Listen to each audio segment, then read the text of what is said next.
একটা প্রশ্ন, যদি কোনো দল 10 জন নিয়েও ম্যাচ জিততে পারে আর অন্য দল 11 জন নিয়েও হেরে যায়, তাহলে আসলেই কে শক্তিশালী, ব্রাজিল নাকি তাদের প্রতিপক্ষ? ফ্রান্সের বিপক্ষে 2-1 গোলে হেরে যাওয়ার পর এমন প্রশ্নই উঠছে এখন সেলেসাওদের নিয়ে।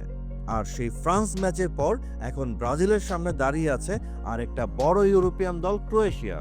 আর তাই এই ম্যাচটা ব্রাজিলের জন্য শুধু একটা ফ্রেন্ডলি না, বরং এটা একটা সত্যিকারের পরীক্ষা। যুক্তরাষ্ট্রের অরল্যান্ডোর মাঠে আবারও মুখোমুখি হতে যাচ্ছে দুই ভিন্ন গল্পের দুই দল। একদিকে ব্রাজিল, যাদের ইতিহাস ভরা, গৌরবে সমৃদ্ধ, কিন্তু বর্তমানে একটু বিভ্রান্ত। আর অন্যদিকে ক্রোয়েশিয়া, যাদের বড় ট্রফি কম, কিন্তু বড় ম্যাচে ভয় পায় না।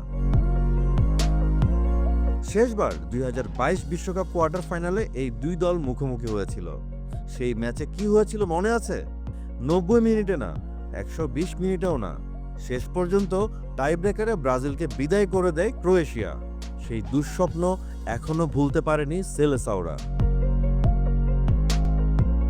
ক্রোয়েশিয়ার বিপক্ষে ম্যাচটা ব্রাজিলের জন্য শুধুমাত্র একটা ম্যাচ না, বরং হতে পারে এটা একটা প্রতিশোধের সুযোগ, অথবা আরেকটা ব্যর্থতার গল্প। বর্তমান সময়ে ব্রাজিল দলের খেলা নিয়ে সবচেয়ে বড় প্রশ্ন হলো, সমস্যাটা আসলে কোথায়? কার্লো আনচেলত্তির প্ল্যানিং খারাপ না, ডিফেন্সে কম্প্যাক্ট, সামনে দ্রুত ট্রানজিশন, কিন্তু সমস্যা হচ্ছে প্ল্যানিং এক্সিকিউশনে। মিডফিল্ডে বারবার জায়গা হারাচ্ছে ব্রাজিল। ব্রুনো গুইমারেজের মতো কেউ সঙ্গে না থাকলে ক্যাসিমেরো একা হয়ে যাচ্ছে, ফলে ওপেন হয়ে যাচ্ছে ডিফেন্স, আর প্রতিপক্ষ খুব সহজেই ঢুকে যাচ্ছে সেলেসাওদের ডি বক্সে। আরেকটা বড় সমস্যা হচ্ছে ফিনিশিং টাচে। অনেক সুযোগ, কিন্তু গোল খুব কম। অথচ ব্রাজিলের আক্রমণ ভাগের খেলোয়াড়দের নিয়ে বিশ্বের প্রতিটা দলের ডিফেন্স লাইনে থাকে বাড়তি পরিকল্পনা। তবে সবকিছুই যে খারাপ তা কিন্তু না, এই দলেই তো আছে অনেক ম্যাচ উইনার। ভিনিসিয়াস জুনিয়র, যার একটা স্প্রিন্ট, একটা ড্রিবলে পুরো ম্যাচ ঘুরে যেতে পারে। ক্রোয়েশিয়ার বিপক্ষে ম্যাচে অবশ্য ইনজুরির কারণে খেলবেন না রাফিনহা, তবে ক্যাসিমিরোর অভিজ্ঞতা এখনো মিডফিল্ড ধরে রাখার মতো। আর নতুন প্রজন্মের লুইস এনরিকে, জোয়াও পেদ্রোরা এখন প্রমাণ করতে চায় তারাই ভবিষ্যৎ ব্রাজিলের তারকা। কার্লো আনচেলত্তির অধীনে ব্রাজিল এখনো পুরোপুরি খুঁজে পায়নি নিজেদের ছন্দ। আর তাই ক্রোয়েশিয়ার বিপক্ষে ম্যাচে ব্রাজিল স্কোয়াডে দেখা যেতে পারে বেশ কিছু বড় পরিবর্তন।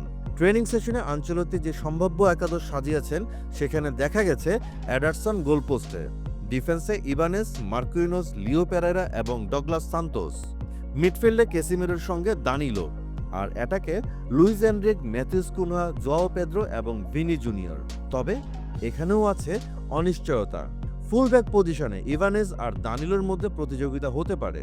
আর মিডফিল্ডে আন্দ্রে সান্তোস নাকি দানিলো, কাকে খেলাবেন কোচ তা নিয়ে সম্ভবত দ্বিধায় আছেন আনচেলত্তি নিজেও।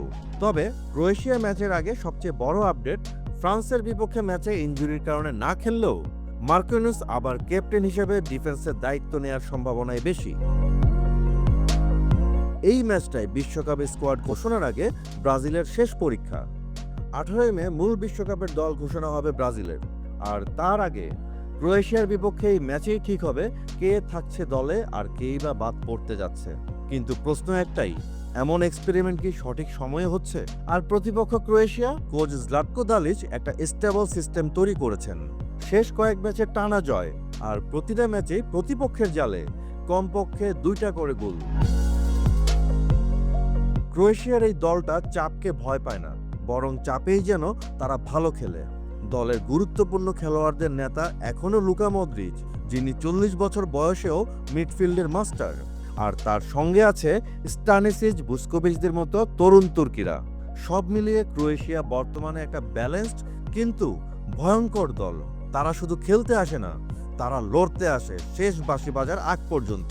আর তাই এই ম্যাচে লড়াই যে জমে উঠবে তা বলার অপেক্ষা রাখে না। একদিকে ব্রাজিল, যারা নিজেদের খুঁজছে, আর অন্যদিকে ক্রোয়েশিয়া, যারা জানে তারা কি করছে। ফ্রেন্ডলি হলেও ক্রোয়েশিয়ার বিপক্ষে সেলেসাওদের এই খেলা হয়ে উঠতে পারে একটা স্টেটমেন্ট ম্যাচ। আপনার কি মনে হয়, ব্রাজিল কি দেখাবে তারা বিশ্বকাপ জয়ের জন্য রেডি, নাকি আবারও প্রমাণ হবে ক্রোয়েশিয়া মানেই বড় ম্যাচের রাজা? মতামত জানাতে পারেন কমেন্টে।